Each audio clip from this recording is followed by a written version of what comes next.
감사합니다. 이 시간 하나님께서 기뻐 봐주신 줄 믿습니다. 우리 이 시간에 앞뒤 좌우에 계신 분들과 우리 이렇게 인사하겠습니다. 잘 때가 아니라 깰 때입니다. 저희 예배 시간 가운데 가장 고비가 언제인지 아십니까? 바로 봉헌기도 시간입니다.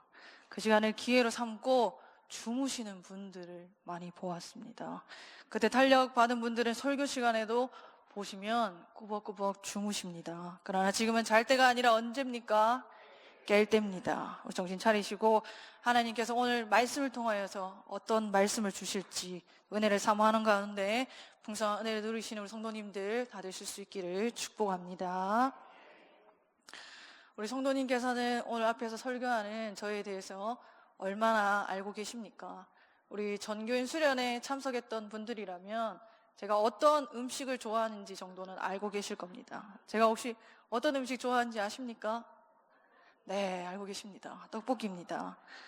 자, 오늘 또 이 가운데 계시는 분들 가운데는 저의 고향이나 또 나이 등 또 여러 가지 부분에서 알고 계시는 분들 계신 줄 압니다. 그러나 저에 대해 어느 정도만 아실 뿐, 제 마음과 삶의 깊이까지 아시는 분은 이 자리에 한 분도 계시지 않을 거라고 생각됩니다.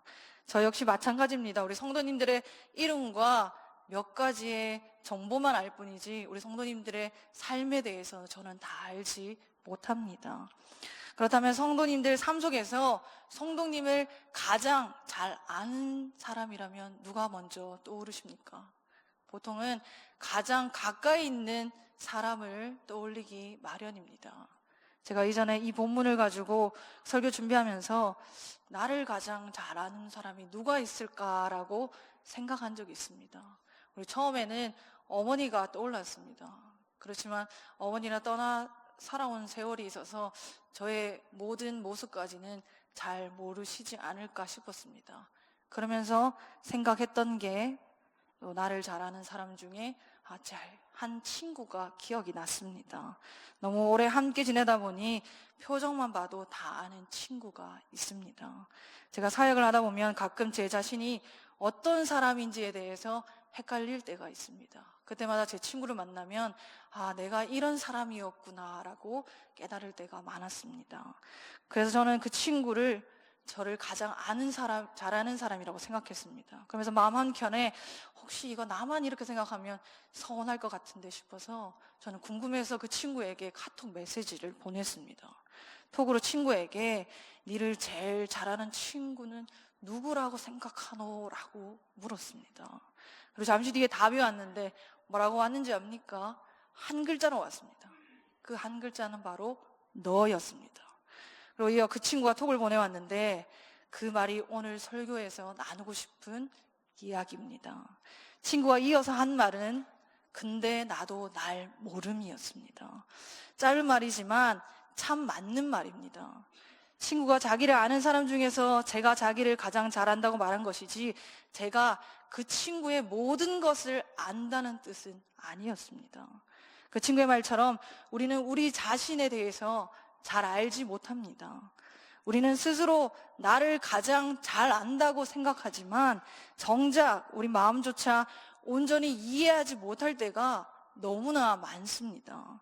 왜 그런 말을 했는지 이해되지 않을 때가 있고 왜 내가 왜 화를 냈을까 하고 생각할 때도 있습니다.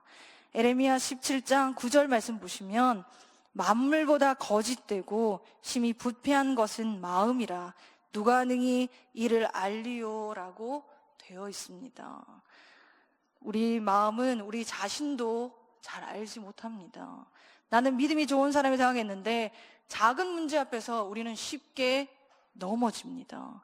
하나님 의지한다고 생각했는데 어려움 오면 사랑과 돈을 더 의지합니다. 용서했다고 생각했는데 마음 깊은 곳에는 아직도 미움이 사라지지 않고 남아 있습니다. 이렇듯 우리는 우리 자신에 대해서 다 알지 못합니다. 그렇다면 이 세상에 정말 나를 온전하게 아는 사람이 있을까요? 우리가 잘 알고 있겠지만 그런 사람은 없습니다. 그러나 우리 하나님께서는 다르십니다. 하나님 우리를 지으신 분이십니다. 우리를 만드신 보다 우리를 잘 아는 사람은 없습니다. 오늘 우리가 읽은 시편 139편은 다윗이 자신의 삶 속에서 직접 경험한 하나님을 찬양하고 있는 시입니다. 다윗에게 있어 하나님은 어떤 분이셨을까요? 다윗에게 있어 하나님은 나를 누구보다 잘 아시는 하나님이었습니다. 우리 오늘 본문 1절 말씀 다시 보시면 다윗은 여호와여 주께서 나를 살펴보셨으므로 나를 아시나이다 라고 했습니다. 여기서 살펴보셨다는 말은 멀리서 대충 바라보았다는 말이 아닙니다. 철저하게 조사했다는 의미가 있습니다. 겉모습만 보는 것이 아니라 마음 깊은 곳까지 안다는 뜻입니다. 사람들은 내가 보여주는 만큼, 내가 말한 만큼만 압니다. 부모님도 배우자도 오랜 친구도 다 나에 대해서 온전히 알지 못합니다. 그러나 우리 하나님께서는 다 아십니다. 그리고 2절의 다윗은 주께서 내가 앉고 일어섬을 아시고 멀리서도 나의 생각을 밝히 아시오며 라고 말합니다. 우리 오늘 이곳 가운데 있는 성도님들께서 오늘 앉고 일어섬에 대해서 기억하시는 분이 계십니까? 우리는 그러한 사소한 것을 기억하며 살아가지 못합니다.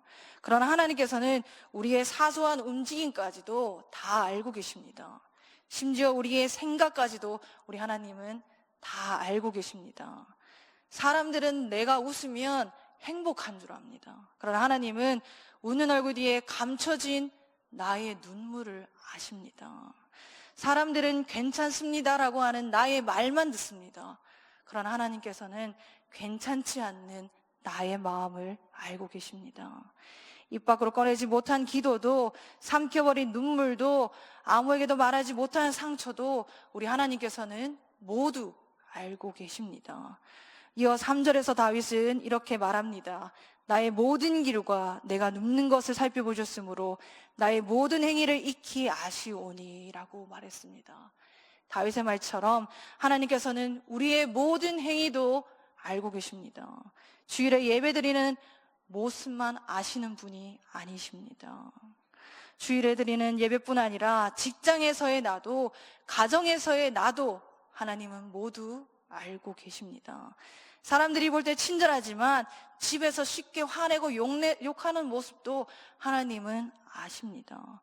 교회에서는 믿음이 좋은 것처럼 보이지만 삶에서는 세상과 벗하며 하나님을 잊고 사는 그 모습도 하나님은 아십니다.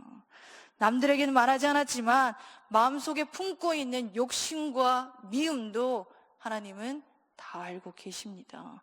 반대로 아무도 알아주지 않는 선한 수고도 우리 하나님께서는 다 알고 계십니다. 그리고 4절에서 다윗은 여호와여 내 혀의 말을 알지 못하는 것이 하나도 없으시니이다 라고 했습니다. 우리는 말을 하고 후회할 때가 많습니다. 이 말 하지 말걸. 내가 그 말을 왜 했지. 조금 더 생각하고 말할걸. 우리는 이러한 경험들을 많이 했습니다. 그런데 하나님은 우리의 입술을 열기 전부터 이미 우리에 대해서 다 알고 계십니다. 우리가 무슨 말을 할 것인지 뿐만 아니라 왜 그런 말을 하려 했는지, 그 말 속에 어떤 마음이 담겨져 있는지도 하나님은 아십니다. 이것이 하나님의 전지하심입니다. 우리 하나님 앞에서는 우리는 결코 감출 수 있는 것이 하나도 없습니다. 그런데 다윗은 이러한 사실에 대해서 전혀 두려워하지 않았습니다. 오히려 다윗은 그러한 사실에 큰 위로를 받았습니다. 왜냐하면 다윗은 하나님을 자신을 감시하는 분으로 아는 것이 아니라 하나님께서 자신을 사랑하는 분으로 알았기 때문입니다. 우리 어린아이가 부모의 손을 잡고 길을 걸어갈 때 부모가 자신을 바라보고 있다는 것에 대해서 두려워하지 않습니다. 오히려 그러한 사실에 대해서 안심합니다. 부모의 눈길이 자신에게 머물러 있다는 그 사실에 자녀는 안심을 합니다. 우리도 마찬가지입니다. 우리를 아시는 하나님의 눈길은 우리를 정죄하고 넘어뜨리는 눈길이 아니라 우리를 보호하고 인도하시기 위한 사랑의 눈길이십니다. 사람들은 나의 진심을 몰라줄 수 있습니다. 나의 선한 의도가 왜곡될 수 있고 하지 않는 일로 우리는 비난받을 수도 있습니다. 그러나 하나님은 다 알고 계십니다. 그래서 우리는 억울할 때 하나님께 나아갈 수 있습니다.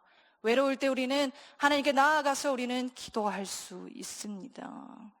마음이 너무 복잡해서 무슨 말부터 해야 될지 모를 때에도 우리는 하나님 앞에 설 수가 있습니다. 왜냐하면 하나님은 우리의 말보다 먼저 우리의 마음을 알고 계시는 분이시기 때문입니다. 그리고 7절에서 다윗은 말합니다. 내가 주의 영을 떠나 어디로 가며 주의 앞에서 어디로 피하리까. 이 말씀은 하나님께서 어디에나 계신다는 사실을 감탄하는 다윗의 말입니다. 다윗은 자신의 인생을 돌아보며 한 가지 사실을 깨달았습니다. 그것은 나는 하나님을 떠날 수가 없구나 였습니다. 왜 그렇습니까? 우리 하나님은 어디나 계시기 때문입니다. 그래서 다윗은 8절에서 내가 하늘에 올라갈지라도 거기 계시며 수월에 내 자리를 펼지라도 거기에 계시나이다 라고 했습니다. 여기서 하늘은 인간이 생각할 수 있는 가장 높은 곳을 말합니다. 그리고 수월은 죽음의 세계며 가장 깊고 낮은 곳을 의미하고 있습니다.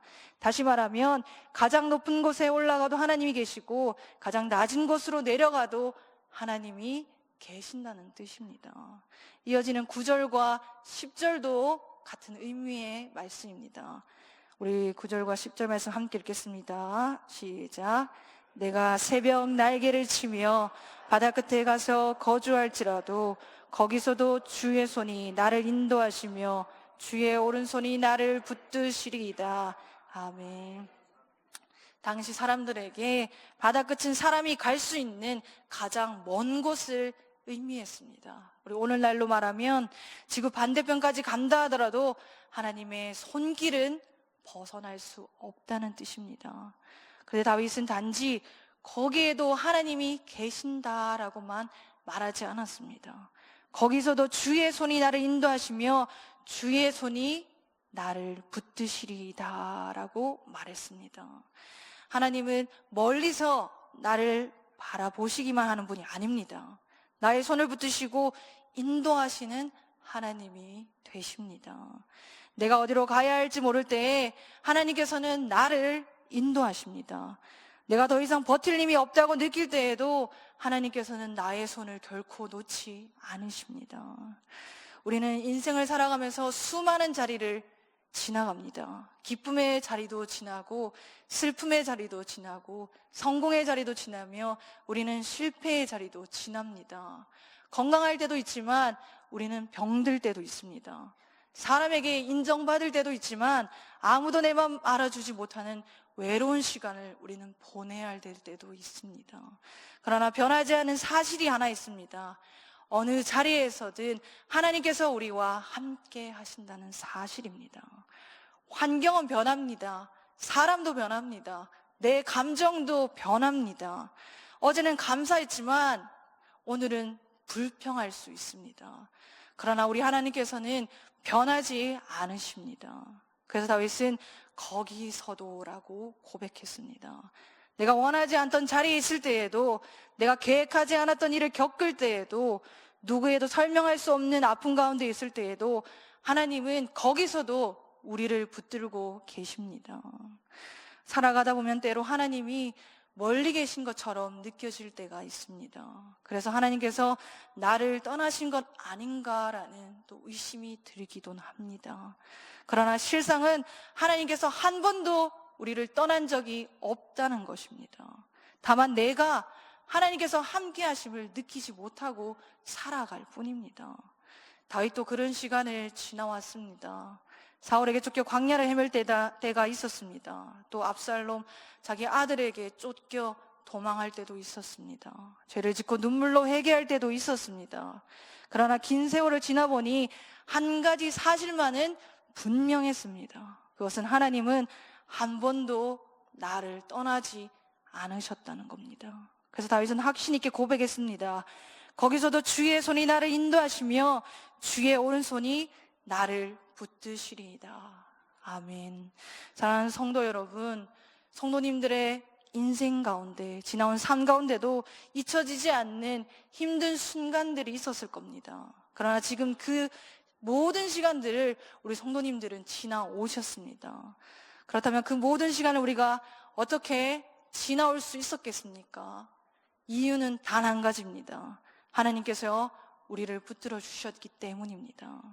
넘어질 때마다 하나님께서는 우리를 일으켜 주셨고, 길을 잃을 때마다 하나님께서는 다시 길을 열어주셨으며, 포기하고 싶을 때마다 하나님의 손이 우리를 붙들어 주셨기 때문에 우리는 오늘 여기까지 올 수 있었습니다.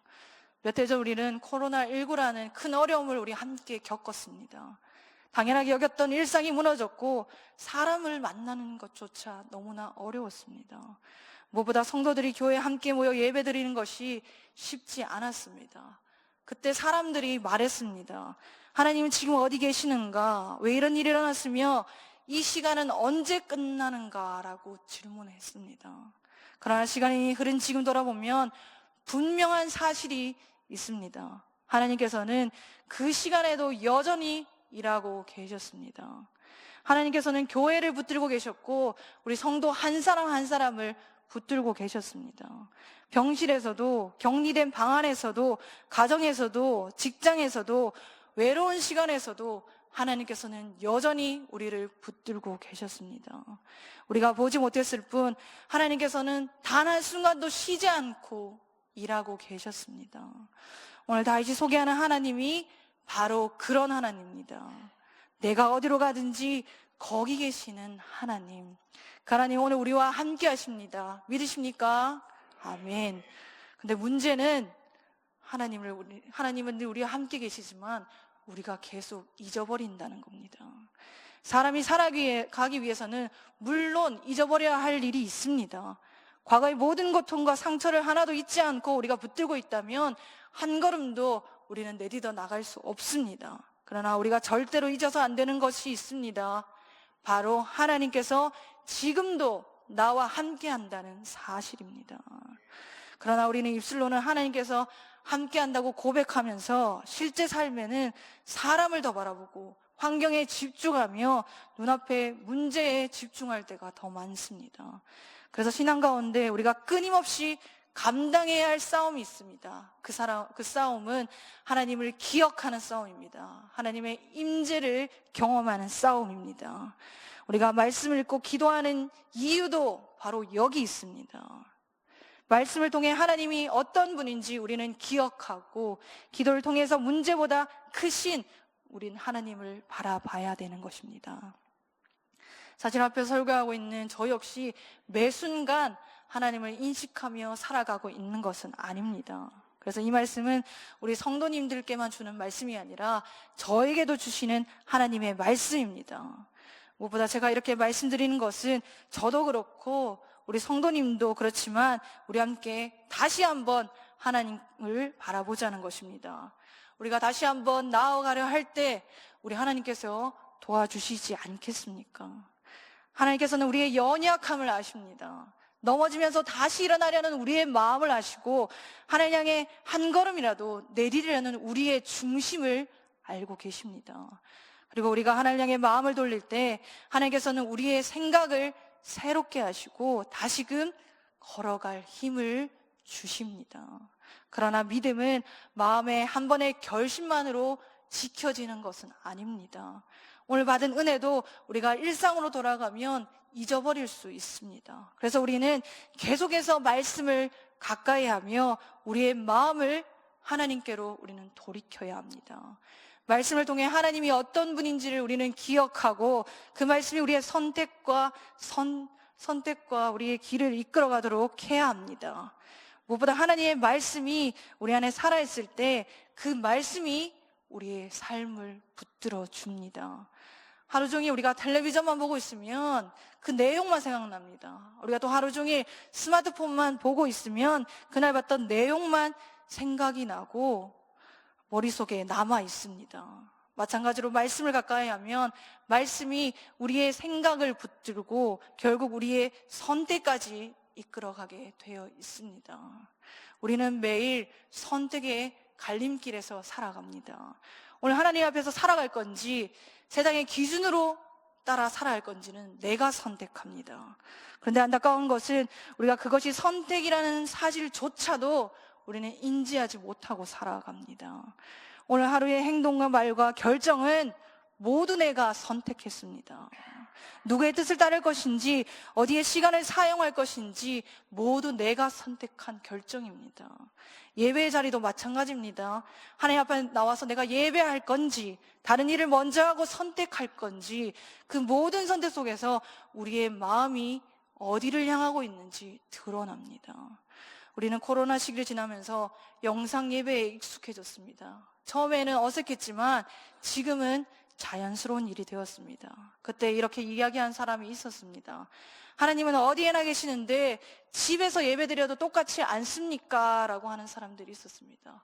물론 하나님께서는 어디에나 계십니다.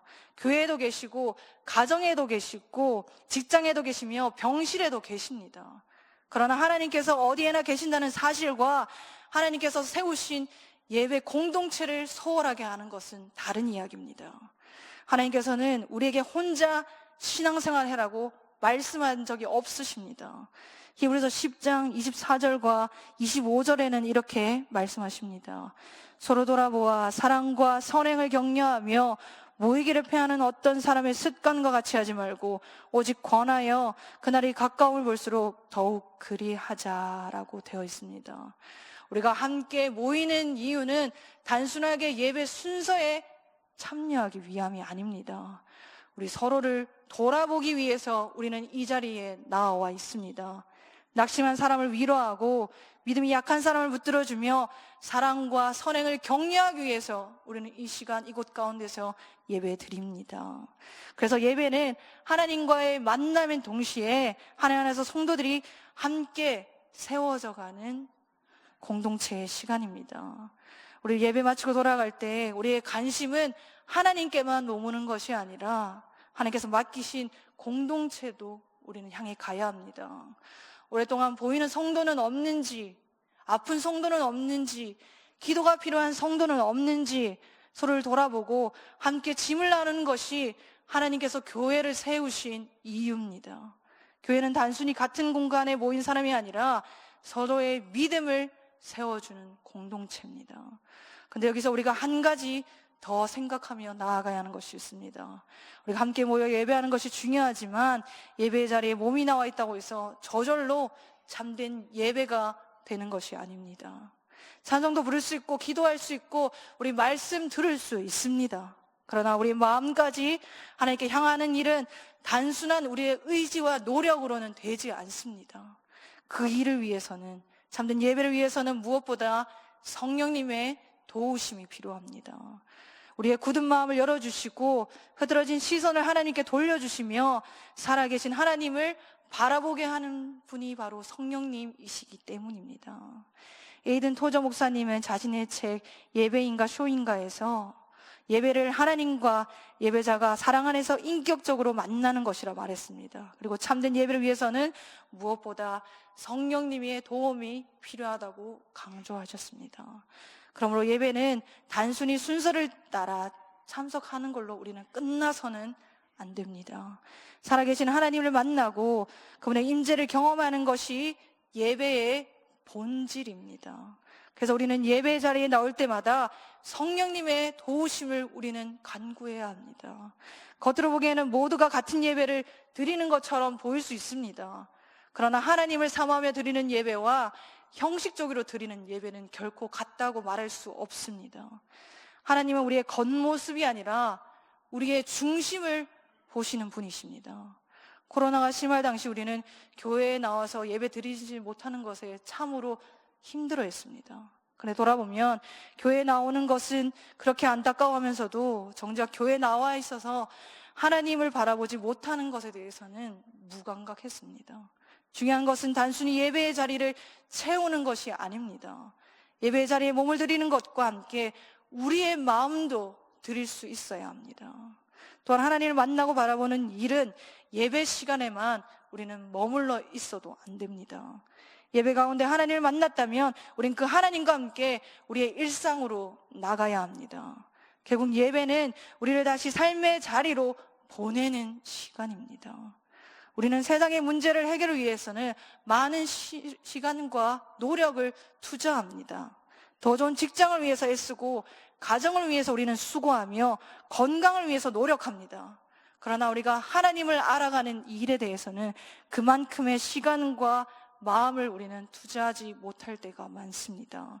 그저 하나님께서 오늘 나를 보셨겠지, 오늘 나와 함께 하셨겠지 라면서 우리는 막연하게 생각하며 정작 하나님을 가까이 하는 일에는 우리는 소홀합니다. 마음을 쏟지 못합니다. 그러나 하나님은 우리가 막연하게 알고 있어도 되는 분이 아닙니다. 하나님 우리의 삶 속에서 만나고 경험하며 날마다 우리는 알아가야 할 분입니다. 우리는 하나님을 얼마나 알고 있느냐는 결국 우리의 신앙과 삶을 결정하기 때문입니다. 오늘 시편 139편은 처음에도 말씀드렸지만 다윗이 머리로 배운 하나님이 아니라 다윗이 평생 경험하며 만난 하나님을 찬양하는 신앙 고백입니다. 다윗은 자신의 삶을 지나오면서 깨달았습니다. 내가 어디에 있든 하나님께서 나를 알고 계셨고 내가 어디로 가든 하나님께서 나와 함께 하셨으며 내가 가장 힘든 자리에 있을 때에도 하나님 손이 나를 붙들고 있었다는 것을 알았습니다.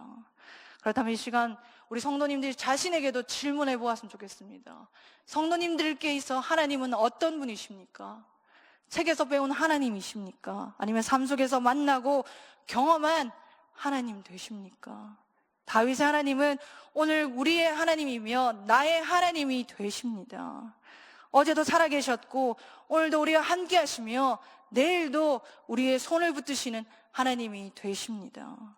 어제 설교를 통해 들은 하나님은 알고 있지만 삶 속에서 하나님을 만나고 경험하지 못하는 분이 계십니까?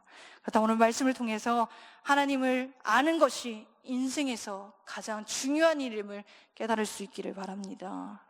우리 하나님을 아는 일은 결코 미룰 수 있는 일이 아닙니다. 언제 시간 지나가면 하는 일이 아니라 오늘 가장 먼저 우리는 붙들어야 할 일입니다. 하나님께서는 지금도 우리의 가까이 계시며 우리를 부르고 계십니다. 그래서 이사야 55장 6절에 이렇게 말씀하십니다. 너희는 여호와를 만날 때에 찾으라. 가까이 계실 때에 그를 부르라. 아멘. 여호와를 만날 때가 언제입니까? 바로 지금입니다. 나의 호흡이 있는 바로 지금입니다. 우리는 너무나 당연하게 내일을 이야기하며 살아갑니다. 그러나 성경은 내일에 대해서 약속하지 않습니다. 우리에게 허락된 시간은 오늘뿐일 수 있습니다. 그러므로 살아있는 지금 하나님을 찾고 만나실 수 있기를 바랍니다. 우리에게 그 일보다 더 중요한 일은 결코 없습니다. 또한 하나님을 이미 경험한 성도님들이 계신다면 오늘 말씀을 통해서 다시 한번 자신을 돌아볼 수 있기를 바랍니다. 혹시 처음 하나님 만났을 때의 감격을 잃어버리지는 않았는지, 하나님보다 내 생각을 더 의지하며 살아오지는 않았는지 우리의 삶을 이 시간 돌아볼 수 있기를 바랍니다. 오늘 말씀을 통해서 다시 한번 하나님 앞에 설 수 있기를 바랍니다. 첫사랑을 다시 회복시켜 달라 기도하시고 다시 하나님을 가까이 하실 수 있기를 바랍니다. 왜냐하면 하나님을 경험하는 삶은 결국에는 하나님 앞에서 살아가는 삶으로 이어지기 때문입니다. 종교개혁자들은 이러한 삶을 코람데오라는 말로 표현했습니다. 제가 신학교에 처음 입학했을 때 가장 많이 들었던 말이 바로 이 말입니다. 이 말은 라틴어로 하나님 앞에서라는 뜻입니다. 종교개혁자들은 이 정신을 매우 중요하게 여겼습니다. 왜냐하면 신앙은 교회 안에서만 하는 것이 아니기 때문입니다. 사실 이것이 바로 오늘 시편 139편이 우리에게 가르쳐주고 있는 삶입니다. 우리는 주일 예배 시간만 하나님 앞에 있는 것이 아닙니다. 집에서도, 직장에서도, 가정에서도 우리는 하나님 앞에 있습니다. 하나님께서는 항상 나를 주목하고 계십니다. 하나님은 나에 대해서 모르시는 것이 하나도 없으십니다. 그리고 지금도 그 하나님은 나와 함께 하십니다. 그렇다면 우리는 사람을 의식하며 살 것이 아니라 우리는 하나님을 의식하며 살아가야 합니다. 또 하나님께서 세우신 교회를 사랑하며 우리는 믿음의 공동체와 함께 모이기를 힘써야 합니다. 사람과의 관계가 불편하다고 교회를 떠나고 내 마음에 들지 않는 일이 있다고 예배를 멀리하는 것이 아니라 우리는 주님을 바라보고 서로를 품고 우리는 기도해야 합니다. 교회에는 완전한 사람이 모이는 것이 아니라 연약한 사람이 모입니다. 상처받은 사람이 모이고 아직 변화되어 가는 사람들이 이곳 가운데 있습니다. 그러므로 때로는 우리는 서로에게 실망하고 상처도 주고받을 수 있습니다. 그러나 교회의 주인은 사람이 아니라 예수 그리스도이십니다. 우리가 사람을 바라보면 실망하지만 우리 주님을 바라보면 우리는 다시 일어날 수 있습니다. 내가 은혜 필요한 사람이라면 내 옆에 있는 지체도 은혜가 필요한 사람입니다. 우리가 이러한 사실을 기억할 때 우리는 서로를 품고 용납할 수가 있는 것입니다. 무엇보다 하나님께서 오늘 저를 통하여서 우리 성도님께 이러한 말을 전하게 하는 이유가 무엇일까요? 그것은 이곳 가운데 하나님을 믿는다고 말하면서도 마음 가운데 여전히 의심을 가지고 계시는 분이 있기 때문입니다. 또 원망과 불평으로 마음이 무거운 분이 이 자리에 있기 때문입니다. 기도를 오래 했지만 응답이 보이지 않아 낙심하고 있는 분이 오늘 이 자리에 있기 때문입니다. 사람에게 상처받아 외로워하는 분도 계시고 앞으로 삶이 막막하여 무엇을 해야 할지 몰라 하시는 분이 계시며 겉으로는 괜찮은 척하지만 아무에게도 말하지 못한 눈물을 흘리고 계시는 분이 오늘 이 자리에 계시기 때문에 하나님께서 오늘 이 말씀을 통해서 저에게 선포한 줄 믿습니다. 또 그 하나님께서는 오늘 말씀을 통해서 말씀하십니다. 내가 너를 안다. 딸아, 내가 너를 안다. 아들아, 내가 너를 안다라고 하십니다. 이 말이 오늘 시편 139편의 핵심입니다. 내가 나를 다 알지 못해도 하나님은 나를 아십니다. 사람들은 내 마음 몰라주어도 하나님은 나를 아십니다. 내가 말하지 못한 아픔도 감추어진 눈물도 혼자 견뎌온 시간도 하나님은 모두 알고 계십니다. 그리고 하나님은 우리를 알고만 계시는 분은 아닙니다. 오늘 말씀을 통해 계속해서 우리에게 말씀하십니다. 내가 너와 함께한다. 내가 너를 붙들고 있다라고 말씀하십니다. 사랑하는 성도 여러분, 이제는 우리를 낙심케 하는 세상의 소리에 귀를 닫고 하나님의 음성에 귀 기를 수 있기를 바랍니다. 세상의 판단보다 우리 하나님의 말씀을 더 신뢰하시기 바랍니다. 눈에 보이는 현실보다 우리 하나님의 약속을 붙드실 수 있기를 바랍니다. 그리고 어떤 상황 속에서도 하나님 앞에서 살아가는 코람데오의 삶을 살아가실 수 있기를 바랍니다. 오늘 나를 가장 잘 아시는 하나님, 내가 태어나기 전부터 나를 알고 계셨던 그 하나님, 지금까지 나의 삶을 한순간도 놓지 않으셨던 그 하나님, 그리고 앞으로 끝까지 나를 가장 선한 길로 인도하실 그 하나님을 우리가 전적으로 신뢰하며 믿음의 삶을 살아가시는 우리 성도님들 다 될 수 있기를 축복합니다. 기도하겠습니다.